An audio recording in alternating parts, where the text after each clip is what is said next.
Hello everyone, welcome back to the channel. और आज हम कवर करेंगे unit 2 of software project management. बहुत ही आसान सी यूनिट है, जैसे यूनिट 1 थी उससे काफ़ी सिमिलर टॉपिक्स यहाँ पर हैं। अगर आपको यूनिट 1 अच्छे से आती है या फिर आपने यूनिट 1 का वन शॉट देखा है तो आपको इस यूनिट को बिल्कुल भी याद करने की ज़रूरत नहीं पड़ेगी। एक बार आप लोगों ने अच्छे से सुन लिया तो आपका पूरा का पूरा कॉन्सेप्ट एकदम क्लियर हो जाने वाला है। So the very first topic है सॉफ्टवेयर प्रोसेस। अब प्रोसेस से हम क्या समझते हैं? कोई भी चीज़, कोई भी एक एक्टिविटी जो स्टेप बाय स्टेप हो रही है। तो सॉफ्टवेयर प्रोसेस का मतलब क्या होता है? ये हमारा एक सेट ऑफ स्टेप्स या फिर एक्टिविटीज़ होती हैं जो कि हमारे सॉफ्टवेयर को बनाने में हेल्प करती है, जो हमें बताती हैं कि हमें स्टार्ट कहाँ से करना है और एंड कहाँ पर करना है। मतलब बिगिनिंग से एंड तक हमारी सारी चीज़ों को मेंटेन करके रखती हैं। So this is known as your process. Process क्या होता है? शुरुआत से लास्ट तक हमें एक रास्ता पता चले कि पहले ये करना है फिर ये करना है। So this is known as your process. Example अगर हम ले तो software development life cycle model हम ले सकते हैं। So choice of process model कैसी होनी चाहिए? चॉइस ऑफ प्रोसेस मॉडल बहुत ही ज़्यादा एक इम्पॉर्टेंट फैक्टर है, क्योंकि इसका मतलब क्या होता है? इसका मतलब होता है कि हम सेलेक्ट कर रहे हैं अपने मॉडल को बेस्ड ऑन वेरियस फैक्टर्स। और वो फैक्टर्स बहुत ज़्यादा इंपॉर्टेंट होते हैं, क्योंकि अगर हमने एक अच्छा प्रोजेक्ट नहीं सेलेक्ट करा तो मार्केट में उसके सर्वाइवेंस के चांस बहुत ज़्यादा कम हो जाते हैं। और उसके सर्वाइवेंस के जितने ज़्यादा कम चांस होंगे उतना ही हमारा टाइम और एफर्ट्स वेस्ट जाएंगे, चाहे हम कितना भी अच्छा प्रोजेक्ट बना लें। सो चॉइस ऑफ प्रोजेक्ट बहुत ही ज़्यादा इंपॉर्टेंट होती है।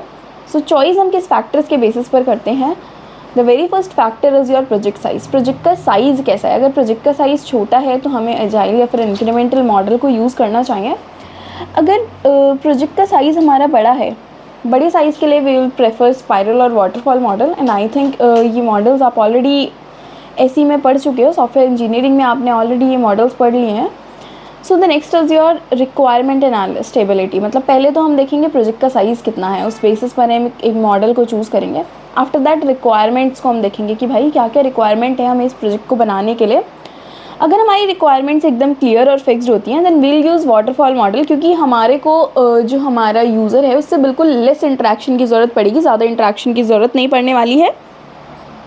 And if the changes are required, मतलब बहुत सारे चेंजेस की ज़रूरत पड़ेगी, then we'll need agile model. अब बात करी जाए प्रोजेक्ट की कॉम्प्लेक्सिटी की, तो भाई यहाँ पर हम देखेंगे सिंपल या फिर कॉम्प्लेक्स प्रोजेक्ट है। मतलब अगर हमारा प्रोजेक्ट एकदम सिंपल हुआ, मतलब प्रोजेक्ट में बिल्कुल भी कोई ताना थाकी नहीं है, तो विल यूज़ सिंपली वाटरफॉल या फिर इंक्रीमेंटल मॉडल का यूज़ कर सकते हैं। लेकिन अगर हमारा कॉम्प्लेक्स प्रोजेक्ट हुआ तो will use spiral model. Risk level की अगर हम बात करें, अगर प्रोजेक्ट में बहुत ज़्यादा रिस्क है, और हमने तो पढ़ा ही स्पाइरल मॉडल रिस्क की वजह से है कि भाई अगर स्पाइरल मॉडल को हम यूज़ कर रहे हैं तो मतलब उस प्रोजेक्ट में बहुत ज़्यादा रिस्क है, then only we are using spiral model. अगर कस्टमर का इन्वॉल्वमेंट हमें चाहिए then we can use agile model, या फिर हम प्रोटोटाइप मॉडल का भी यहाँ पर यूज़ कर सकते हैं। दोनों ही हम प्रेफर कर सकते हैं, एजाइल या फिर प्रोटोटाइप मॉडल, जो भी आपका मन करे। और अगर कस्टमर का इन्वॉल्वमेंट लो चाहिए तो हम यूज़ करेंगे वाटरफॉल मॉडल। डेवलपमेंट टाइम, मतलब हम टाइम देखेंगे इस प्रोजेक्ट को बनने में कितना टाइम लग रहा है। अगर टाइम कम लग रहा है तो विल यूज़ एजाइल और इंक्रीमेंटल मॉडल, और अगर प्रोजेक्ट को बनने में ज़्यादा टाइम लग रहा है देन विल यूज़ वाटरफॉल और स्पाइरल मॉडल। सो है कम्स RAD मॉडल। यहाँ पर आपके सिलेबस में एक मॉडल है which is known as RAD। RAD का मतलब है रैपिड एप्लीकेशन डेवलपमेंट।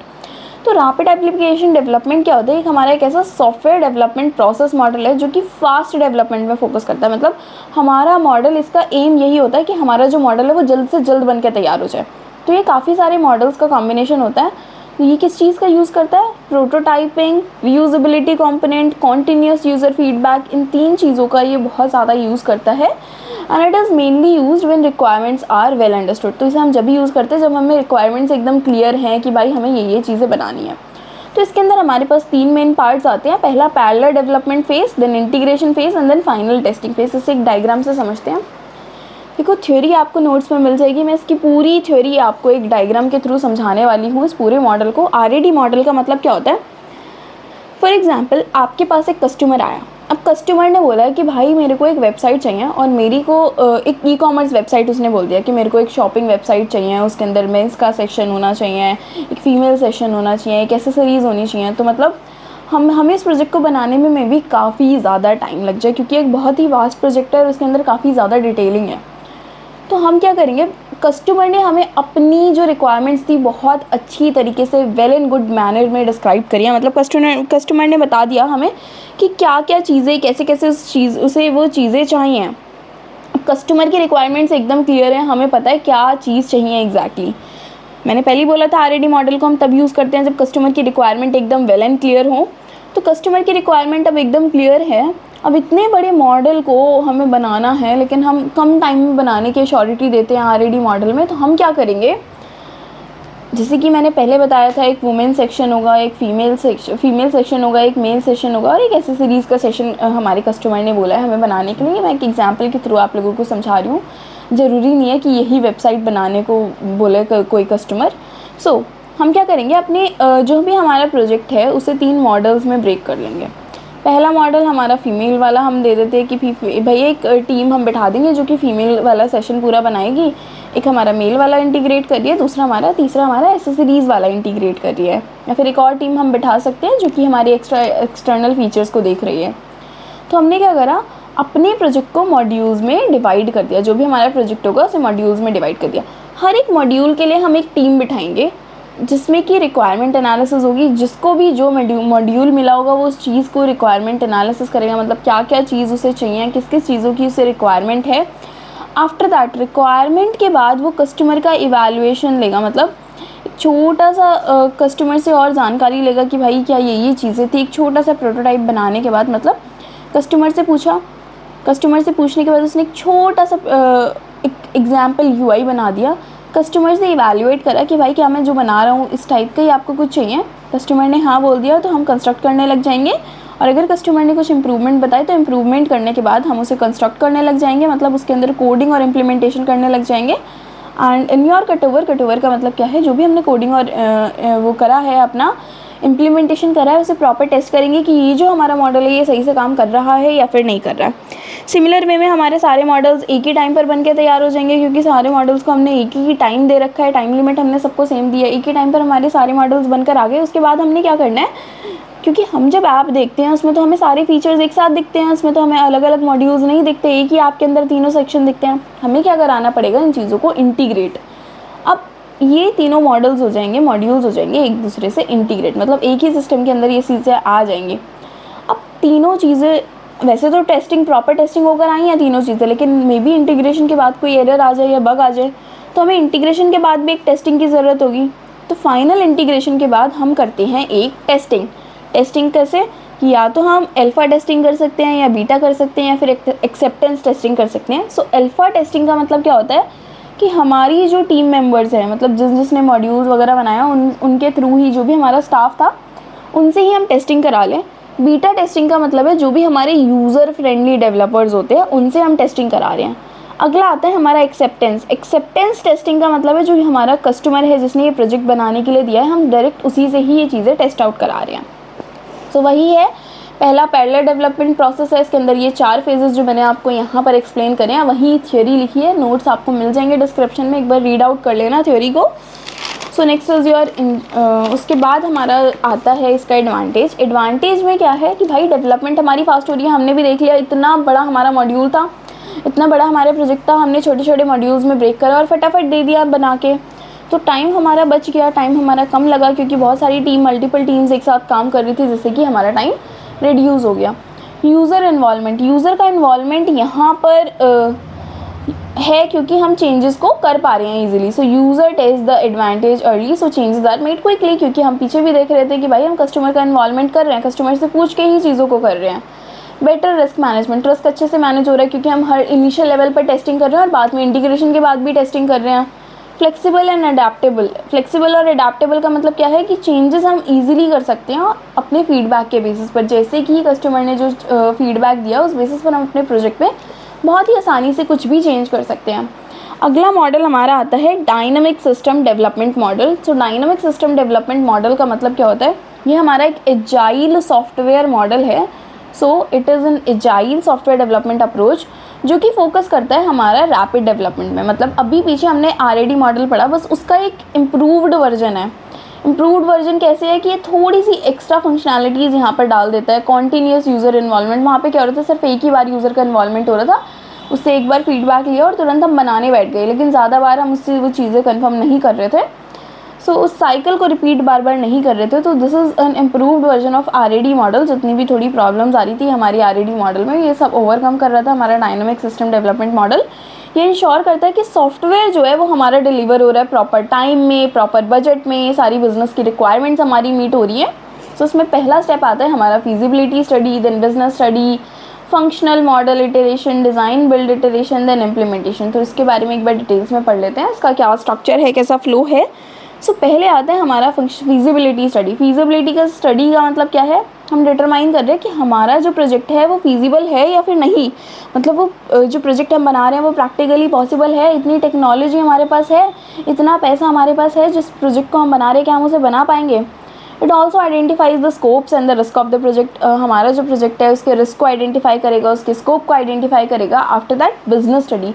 अब फिजिबिलिटी स्टडी तो हमने चेक कर लिया कि भाई वो प्रोजेक्ट हमारा फिजिबल है या फिर नहीं है, उसके बाद हम क्या करेंगे, हम उसकी बिजनेस स्टडी करेंगे। बिजनेस स्टडी का मतलब क्या है, हम अंडरस्टैंड कर रहे हैं कि बिजनेस की रिक्वायरमेंट क्या है, मतलब जिस बिजनेस पर्पज़ के लिए हम इस प्रोजेक्ट को डिज़ाइन कर रहे हैं उसकी रिक्वायरमेंट्स क्या हैं, उस बिज़नेस को क्या क्या चीज़ें चाहिए। So it define system architecture, मतलब कैसे कैसा आर्किटेक्चर रहने वाला है, कैसे कैसे डेवलपमेंट प्रोसेस रहने वाले हैं, उन सारी चीज़ों को ये बहुत अच्छे से एक्सप्लेन करता है। Next come is your functional model iteration. Functional model iteration का मतलब क्या है, डेवलपर क्रिएट करता है प्रोटोटाइप। मतलब फिजिबिलिटी स्टडी हो गई, यहाँ पर हमने बिजनेस की रिक्वायरमेंट्स को देखा, रिक्वायरमेंट्स एक छोटा सा आर्किटेक्चर भी हमने बना लिया। अब हम छोटा सा एक प्रोटोटाइप मॉडल बनाएंगे, मतलब एक्चुअल वर्किंग मॉडल नहीं बना रहे हैं, एक एग्जाम्पल मॉडल हम यहाँ पर बना रहे हैं। उस एग्जाम्पल मॉडल को हम कस्टमर के फीडबैक के लिए भेजते हैं। सो यहाँ पर कॉन्टीन्यूस फीडबैक कलेक्ट होता है, मतलब अगर कस्टमर ने बोला भाई ये फंक्शनैलिटी ऐड करके दो, वो फंक्शनैलिटी ऐड करने के बाद हम फिर से कस्टमर को दिखाएंगे, कस्टमर ने फिर से कुछ बोला, फिर से हम कुछ ऐड करेंगे, लेकिन उसे हम फाइनल प्रोजेक्ट नहीं मानेंगे। सो कस्टमर के कॉन्टीन्यूस फीडबैक के बेसिस पर उसमें इंप्रूवमेंट चलता रहता है। तो ये साइकिल बार बार रिपीट होता रहता है। उसके बाद क्या होता है, जैसे ही कस्टमर एक बार हमारा सेटिस्फाई हो गया, हम उसे डिज़ाइन करना स्टार्ट कर देते हैं, उसे बिल्ड करना स्टार्ट कर देते हैं, ब्लूप्रिंट बनाते हैं और उसे एक्चुअल कोडिंग में कन्वर्ट कर देते हैं। कोडिंग में कन्वर्ट करने के बाद हम यहाँ इम्प्लीमेंटेशन एंड टेस्टिंग, मतलब हमने कोड कर लिया है, कोड करने के बाद हमने क्या करना है, यहाँ पर टेस्ट करना है, मतलब फाइनल जो सिस्टम हमने बना दिया है उसे हम टेस्ट करेंगे और उसे डिप्लॉय कर देंगे। तो यूज़र अब जो है हमारा इस सिस्टम को यूज़ कर सकता है बहुत ही आसानी से। अब एडवांटेज की अगर इसकी बात करी जाए तो क्या क्या एडवांटेज हो सकते हैं कि भाई डेवलपमेंट बहुत ज़्यादा फास्ट है, यूज़र की इन्वॉल्वमेंट है क्योंकि क्वालिटी बहुत ज़्यादा इम्प्रूव हो रही है, फ्लेक्सिबल है, रिक्वायरमेंट चेंजेस हो पा रहे हैं, डिलीवरी बहुत ईजीली है, फ्रीक्वेंट डिलीवरी है वर्किंग सॉफ्टवेयर की। अगर डिसएडवांटेज की मैं बात करूँ, यहाँ पर हमें एक्सपीरियंस डेवलपर्स नहीं है क्योंकि बार बार हमारा प्रोटोटाइप मॉडल जो है वो बार बार इम्प्रूव होते जा रहा है। अगर हमारे पास स्किल्ड लेबर नहीं होगी या फिर स्किल्ड डेवलपर्स नहीं होंगे तो हमारा काम यहीं ख़त्म हो जाएगा। काम ख़त्म इन द सेंस यहीं खल्लास, आप मार्केट में सर्वाइव ही नहीं कर पाओगे। High user involvement is required, बहुत ज़्यादा यूज़र की इन्वॉल्वमेंट है क्योंकि बार बार हम यूज़र को कन्फर्मेशन के लिए भेज रहे हैं उस चीज़ को कि भाई एक बार चेक करके बता दो, एक बार चेक करके बता दो, तभी हम फर्दर अपनी प्रोसेसिंग को कंटिन्यू कर रहे हैं। It is also not suitable for small organisation. अगर छोटा ऑर्गेनाइजेशन है या फिर लिमिटेड रिसोर्सेज है तो ये बिल्कुल सूटेबल नहीं है और एक्सपेंसिव भी हो सकता है क्योंकि इसमें बहुत सारे इटरेशंस हैं।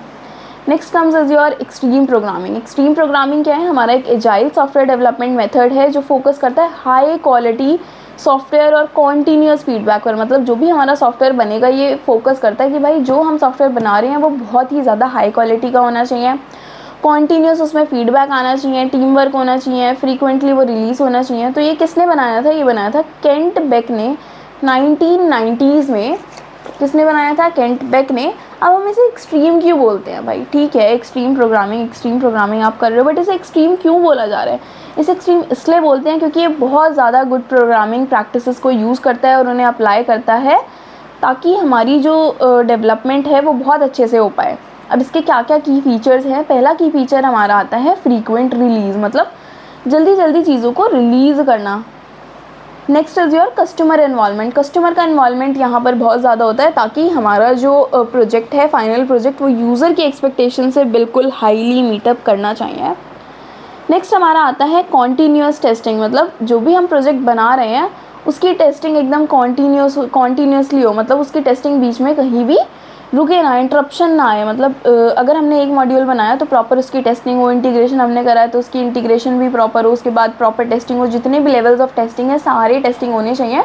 और टेस्टिंग के बाद हम इंश्योर कर रहे हैं कि ये रिज़ल्ट हमने एक्सपेक्ट करा था कि वही रिज़ल्ट आ रहा है या फिर नहीं। सिंपल डिज़ाइन हमें इतना सिंपल रखना है कि जो हमारा कोडर है वो अच्छे से समझ पाए कि वो चीज़ है क्या। डिज़ाइनिंग में हमें चीज़ों को हेक्टिक नहीं बनाना है, जितना सिंपल क्रिस्टल क्लियर हम डिज़ाइन रख सकते हैं उतना क्लियर डिज़ाइन हमें रखना है। टीम कोलैबोरेशन, मतलब टीम के साथ जितना कोलैबोरेटरी हम बात करेंगे, टीम में कम्युनिकेशन होगी, लीडरशिप होगी, मैनेजमेंट होगी, उतना ही अच्छे से हम काम कर पाएंगे। सो यही इसकी की फीचर्स हैं एक्सट्रीम प्रोग्रामिंग के, जो से नॉर्मल वे से थोड़ा डिफरेंट बनाती है। So what are the core practices of extreme programming? कौन कौन सी कोर प्रैक्टिसेस हैं जो हम एक्सट्रीम प्रोग्रामिंग में करते हैं? The very first one is your pair programming. Pair programming का मतलब क्या है कि दो प्रोग्रामर एक साथ काम कर रहे हैं एक ही पीसी पर, एक ही कंप्यूटर में, मतलब कोड चल रहा है लेकिन दो प्रोग्रामर एक साथ काम कर रहे हैं। Next is your continuous integration. Continuous integration का मतलब क्या है? जैसे ही हमारा मॉड्यूल बन के तैयार है तुरंत हम उसे इंटीग्रेट कर रहे हैं, तुरंत हम उसे टेस्ट कर रहे हैं। ये नहीं कि बाद में हम टेस्ट कर लेंगे, ये सब चीज़ें कर लेंगे, उसी मोमेंट पर वो चीज़ें हो रही हैं। स्मॉल रिलीज़ का मतलब क्या है? Deliver working software quickly. मतलब जैसे ही हमारा सॉफ्टवेयर बन गया, छोटे छोटे मॉड्यूल्स में हम उसे धीरे धीरे करके रिलीज़ करते जा रहे हैं। मतलब छोटा बना है, जितना बना है वो वर्किंग है तो हम तुरंत ही उसे रिलीज़ कर देंगे। Next is your refactoring. Refactoring का मतलब क्या है? हम अपने कोड के स्ट्रक्चर को इम्प्रूव कर रहे हैं बिना किसी फंक्शनैलिटी को चेंज करें। मतलब हम थोड़ा सा अपना जो स्ट्रक्चर है उसे और ज़्यादा इन्हांस कर रहे हैं, लेकिन हमारा जो फंक्शन है वो बिल्कुल भी, फंक्शनैलिटी है वो बिल्कुल भी चेंज नहीं करनी चाहिए। फॉर एग्जांपल हम एक बटन है, उस बटन को बहुत ज़्यादा स्टाइलिश बनाना चाहते हैं, लेकिन ऐसा ना हो उसे स्टाइल करने के चक्कर में उसकी पूरी फंक्शनैलिटी ही चेंज हो जाए। सो वो चीज़ हमें नहीं करनी है। Test driven development. Test driven development का मतलब क्या है?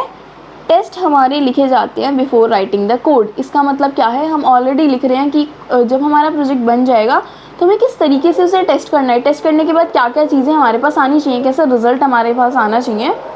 सो that is also known as your test driven development. अब क्या क्या एडवांटेज है हमारी एक्सट्रीम प्रोग्रामिंग की? पहला एडवांटेज हमारा आता है it improve software quality. Software की क्वालिटी बहुत ज़्यादा इंप्रूव हो जाती है। भाई इतनी सारी टेक्निक्स, हम एडवांस टेक्निक्स यूज़ कर रहे हैं, पेयर प्रोग्रामिंग यूज़ कर रहे हैं, कॉन्टीन्यूस लेवल पर इंटीग्रेशन कर रहे हैं, रीफैक्टरिंग कर रहे हैं, जल्दी जल्दी रिलीज़ कर रहे हैं, टेस्ट ड्राइवन डेवलपमेंट कर रहे हैं, तो ऑब्वियसली हमारा जो क्वालिटी है वो बहुत ज़्यादा इंप्रूव होने वाला है। Quick response to changing requirement. बहुत ज़्यादा क्विकली रिस्पॉन्स है चेंजिंग रिक्वायरमेंट्स में। एरर्स को हम इजीली डिटेक्ट कर पा रहे हैं। टीम वर्क बहुत ज़्यादा स्ट्रॉन्ग है और कम्युनिकेशन बहुत ज़्यादा स्ट्रॉन्ग है। डिसएडवांटेज की अगर मैं बात करूँ तो it is not suitable for large projects. Large projects के लिए बिल्कुल भी सूटेबल नहीं है। हाई स्किल डेवलपमेंट्स की इसकी ज़रूरत पड़ती है। डॉक्यूमेंटेशन जो है वो हमारा बहुत बहुत ज़्यादा लिमिटेड है, यहाँ पर बिल्कुल भी ज़्यादा अच्छा डॉक्यूमेंटेशन नहीं है।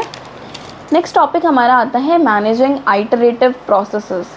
अब आइटरेशन से आप क्या समझते हो? आइटरेशन का मतलब क्या है? एक फेस कंप्लीट हुआ फिर दोबारा से वो चालू हो गया, मतलब एक साइकिल की हम यहाँ पर बात कर रहे हैं। So it means planning, controlling, monitoring software development that is done in repeated cycles. मतलब एक जो हमारी प्लानिंग है, कंट्रोलिंग है और इम्प्लीमेंटेशन है, बार बार एक रिपीटेड साइकिल में हो रही है, उसे हम बोलते हैं iterative process. So in this process the software is developed step by step. और इस प्रोसेस में जो हमारा सॉफ्टवेयर है वो स्टेप बाय स्टेप डेवलप होता है। पहले प्लानिंग होती है, फिर डिज़ाइनिंग होती है, फिर इम्प्लीमेंटेशन होती है, फिर कस्टमर से हम फीडबैक लेते हैं, उससे कुछ चेंज बनाया, फिर से इनिशियल स्टेप पर पहुँचते हैं। अगेन ये इटरेशन हमारा चलता रहता है। इसके एडवांटेज क्या होते हैं कि हम बहुत पहले ही एरर को डिटेक्ट कर पाते हैं, क्योंकि बहुत सारी साइकिल्स में, इटरेशंस में ये काम चल रहा है। फ्लेक्सिबल है, अगर हमें कोई भी चेंज करना है, अगर कस्टमर ने चेंज बताया तो हम ईजिली चेंज कर पाएंगे और रिस्क हमारे बहुत ज़्यादा कम हो जाते हैं obviously. So now what are the basics of software estimation. Software estimation के बेसिक्स क्या क्या होते हैं? ये हमारा एक ऐसा प्रोसेस है जो प्रेडिक्ट करता है कि कितना हमारा, एस्टिमेट का मतलब क्या है? एक अंदाज़ा लगाना। अब हम प्रोजेक्ट में किस चीज़ का अंदाज़ा लगा सकते हैं? हम अंदाज़ा लगा सकते हैं कि भाई कितना टाइम लग रहा है, कितने पैसे जा रहे हैं, कितने मेहनत लग रही है, कितना एफर्ट्स लग रहा है, कितने रिसोर्सेज लग रहे हैं उस प्रोजेक्ट को बनाने के लिए। So this is known as your software estimation. इसे ही हम सॉफ्टवेयर एस्टिमेशन बोलते हैं कि हम एस्टिमेट कर रहे हैं, प्रेडिक्ट कर रहे हैं कि कितना टाइम, कॉस्ट और एफर्ट्स लगेगा इस पूरे प्रोजेक्ट को बनाने के लिए। It also helps project managers plan and manage software development effectively. ये हेल्प करता है हमारा जो मैनेजर होता है, क्योंकि मैनेजर ही एक ऐसा इंसान होता है। यूनिट 1 में हमने बहुत अच्छे से पढ़ा था कि मैनेजर का काम क्या क्या होता है। वो पूरी चीज़ों को प्लान करता है, मैनेज करता है। तो हमारा सॉफ्टवेयर एस्टिमेशन प्रोजेक्ट मैनेजर को भी हेल्प करता है, क्योंकि एस्टिमेशन में हम टाइम एस्टिमेट कर लेते हैं और प्रोजेक्ट मैनेजर उसी अकॉर्डिंग डेडलाइंस देता है अपने स्टाफ मेंबर्स को, उसी अकॉर्डिंग पैसे देता है अपने स्टाफ मेंबर्स को। So here are few main elements of software estimation. पहला आता है हमारा effort estimation.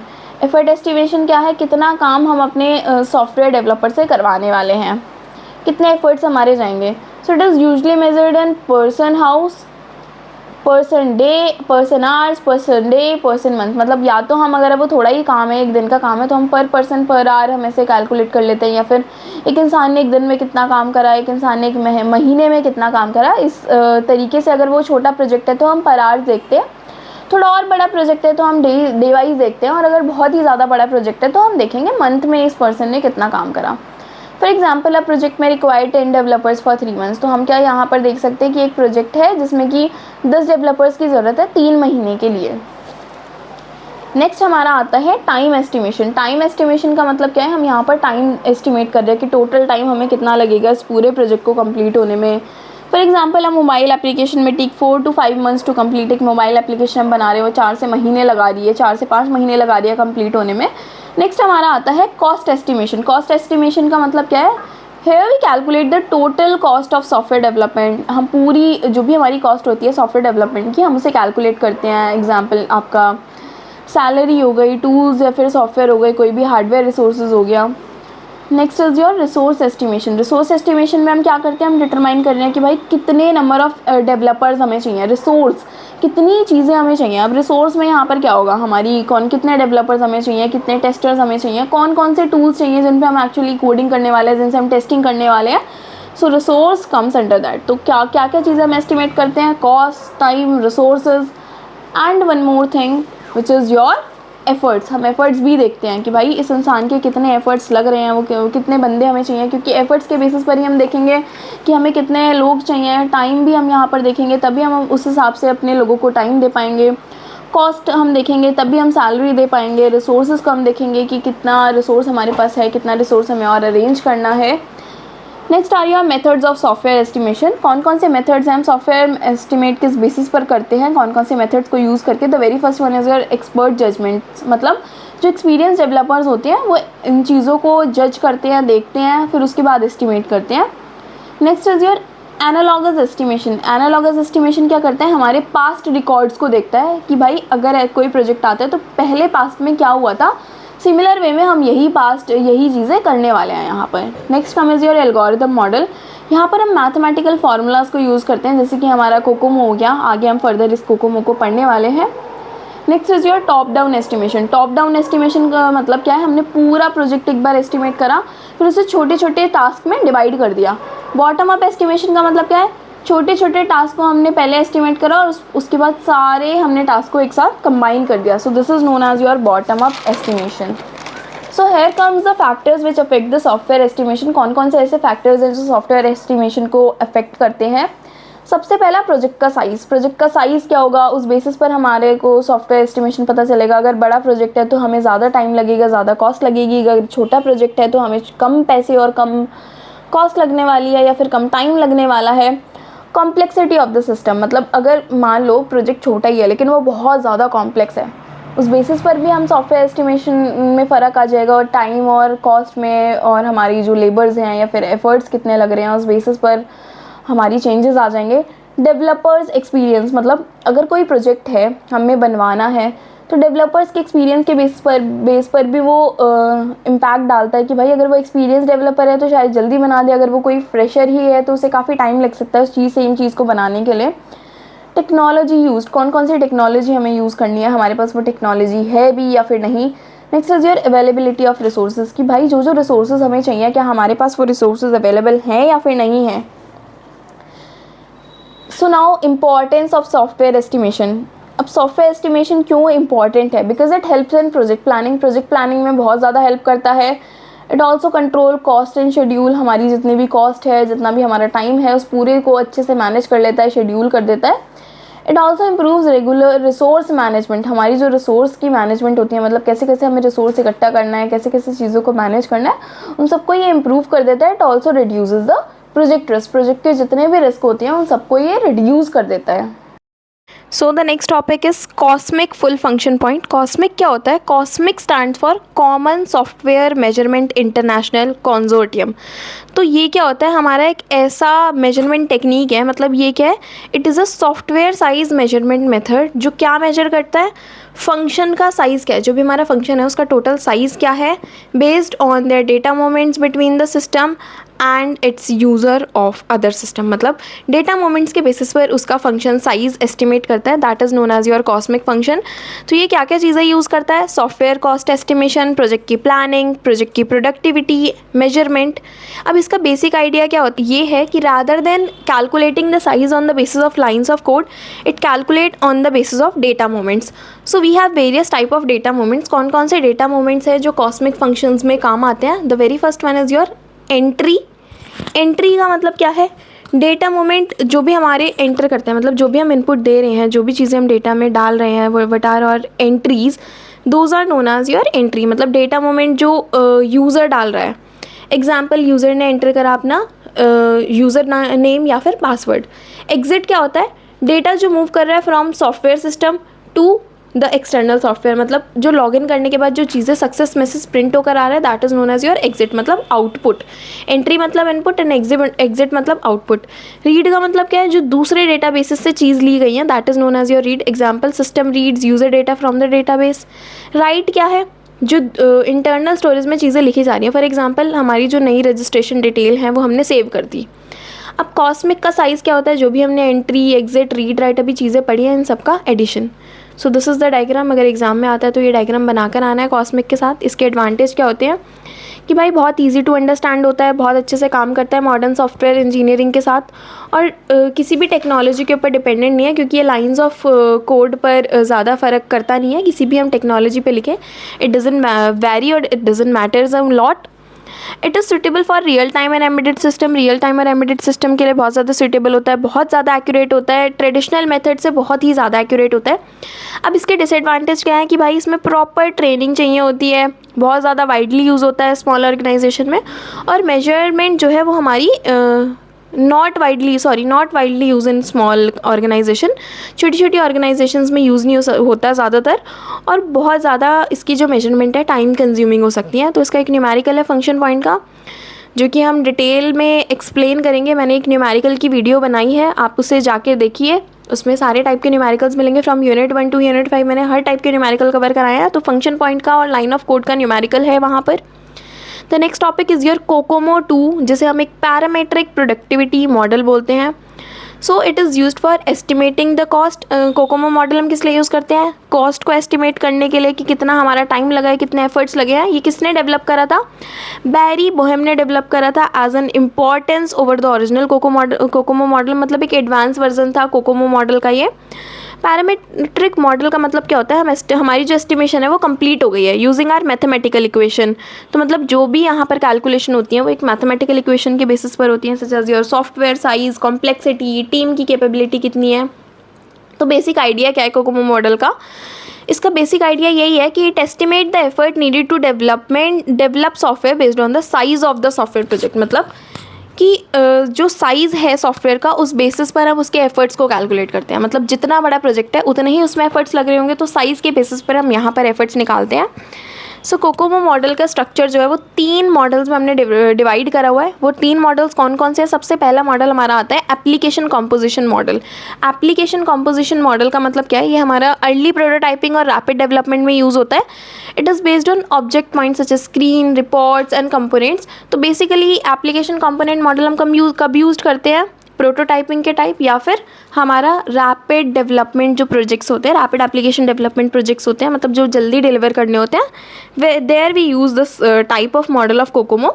Next is your early design model. Early design model में क्या होता है? ये यूज़ होता है जब हमारा सिस्टम डिज़ाइन अवेलेबल होता है, लेकिन डिटेल्स हमारी लिमिटेड होती हैं, जो डिटेल्स है वो हमें अब अच्छे से नहीं पता। तो ये फंक्शन पॉइंट का यूज़ करता है, या फिर लाइन ऑफ कोड का यूज़ करता है। तो ये मॉडल हमारा हेल्पफुल होता है, एस्टिमेट करता है जब हमें अर्ली प्लानिंग चाहिए होती है। After that post architectural model का मतलब क्या है, ये यूज़ होता है जब हमारा सिस्टम आर्किटेक्चर कंप्लीटली डिफाइन है, मतलब सारी चीज़ें अच्छे से डिफाइन है। ये प्रोवाइड करता है हमें बहुत accurate estimation. Consider many effort multiplier such as, सारी चीज़ों को कंसीडर करता है, प्रोडक्ट की रिलायबिलिटी, डेटा का साइज़, टीम की कैपेबिलिटी, डेवलपमेंट के टूल्स।